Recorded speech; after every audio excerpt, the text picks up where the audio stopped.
Hi, good morning, friends. Welcome to Stepwise Immigration's YouTube channel once again. Today, I am coming up with another set of questions asked by prospective applicants, and let me take down those questions that have been asked. I came across a very interesting question. Which is better, express entry or provincial nominee program? Well, to answer this, you can't explain this like that, which is better. Both are different programs in order to get permanent residence.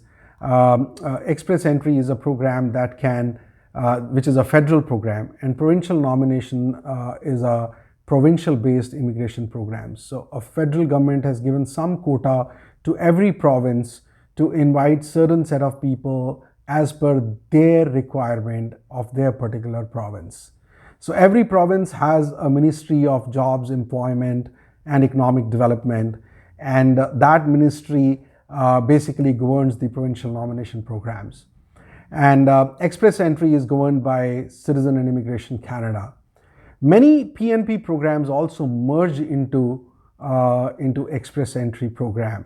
What does that mean? So that means that express entry gives you 600 points if you have been nominated by a provincial nominee. By a province. So if you have been nominated by a province, that gives you 600 points, and then finally you again qualify in express entry, you come into the merit. So let's say, for example, virtually speaking, let's say there is a candidate A who has 340 points. Now, the score is 471 on express entry, so he can never qualify. But what if he has a special skill, and with that skill he gets a job offer, and based on that job offer, the employer applies for, or a candidate applies for a provincial nomination application, and that gets approved, the individual gets 600 points. So the same person who was at 300 something points gets additional 600, so he becomes 900 something points, and certainly he will qualify in the next draw which will come. So that's the difference between express entry and provincial nomination. So provincial nomination is like a golden ticket for an individual, and it supersedes the basic meritocracy list which is already there in the pool, right? So I hope I have been able to answer this question. Basically, provincial nomination is nothing but it's a pathway to permanent residence using the provincial's ticket. And so the provincial nomination, the question could be, who gets a provincial nomination? So there are different type of provincial nomination programs. There are certain programs which are job offer based. There are certain programs which are in-demand occupation based, which are very few though, but they exist. So provinces like Saskatchewan, provinces like Alberta and Toronto, Ontario, I think these three provinces do have a program which is occupations in demand programs.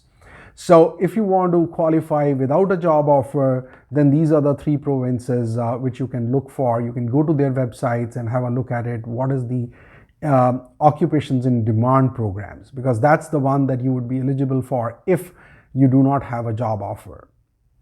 And many of the programs are for the international students in provincial nominations. So those who have graduated from the province, the province wants them to bring them into streamline by helping them gain permanent residency. So there are programs for international students, there are programs for skilled immigrants, there are programs for express entry skilled immigrants, there are programs for business immigrants. So they all come under provincial nomination programs. I hope I have answered the question that the gentleman asked. Another question that has come across is, how much money do I need to come to Canada? Well, CIC has clearly defined the funds requirement. Ideally, what CIC wants is that you should be having enough funds to survive for 6 months. So they assume that within 6 months you would certainly get a job, and you will be gainfully employed, and then you can start earning and spending. Till such time, you should have this much of savings that you bring from your own country to survive in a new country. Now, this largely depends on the number of family members. So let's say If you are the only family member, you're not married, you don't have children, and you are the only person who has applied for permanent residency, then you need $12,960.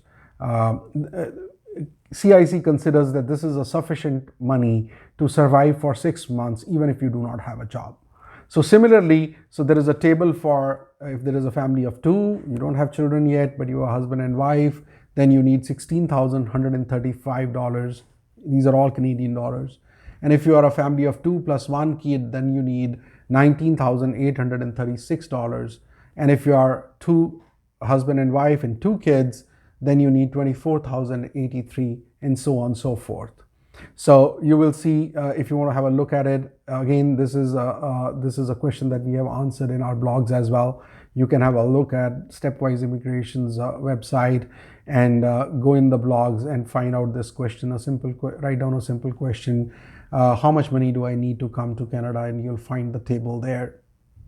However, in order to gain permanent residence, there are different fees which are involved. I mean, this is the money that you need once you get permanent residence. You need to bring this money along, right? But if you really want to understand that what's the total expense that is involved in getting permanent residence, then there are different factors, starting from, as I said in my previous video, that there are 2 basic steps that you need to take. The first one is getting your education credential assessment done. It largely depends upon if there is a one person, it's about 300 to 350 Canadian dollars of expense. If you are 2 of you, husband and wife, then it's about 350 into 2, which is about 700 Canadian dollars. Apart from that, there is a cost of courier also involved. You have to send the documents from your university to the assessment body. It also depends whether what are the university going to charge for issuing you the transcript. So that's one cost which is involved.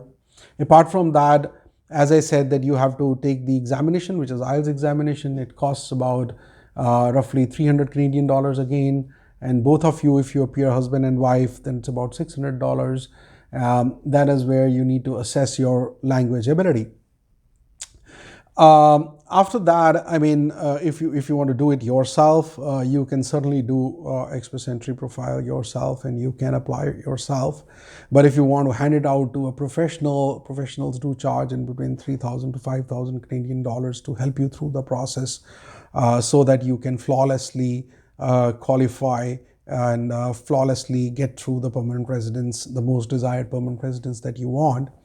But if you want to do it yourself, then you can save upon that cost, but then you have to go through a lot of study on the internet and otherwise, and go through some forums and go through certain videos which show how to do it yourself.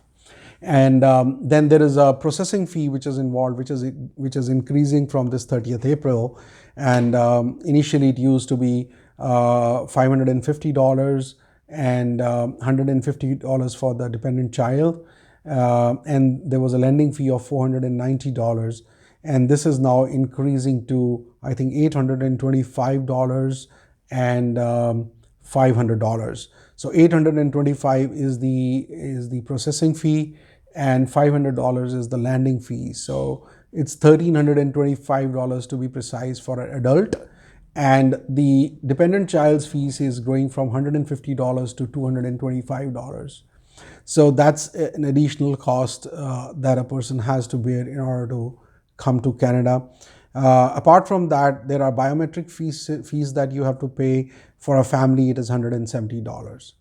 I hope so. Overall, if you calculate, these are the charges which are involved in order to come to Canada. So one is your paying the fees, doing the process, that fees cost that is involved, and the second is the funds that you need to bring to Canada. Hope I have answered these 2 questions today. One was on how much money do I need to come to Canada, and the second one was a comparison between Express Entry and provincial nomination. Thank you, friends. Please subscribe to our channel. Look forward to meeting you guys once again with fresh questions and answers. Thank you very much. Have a good day.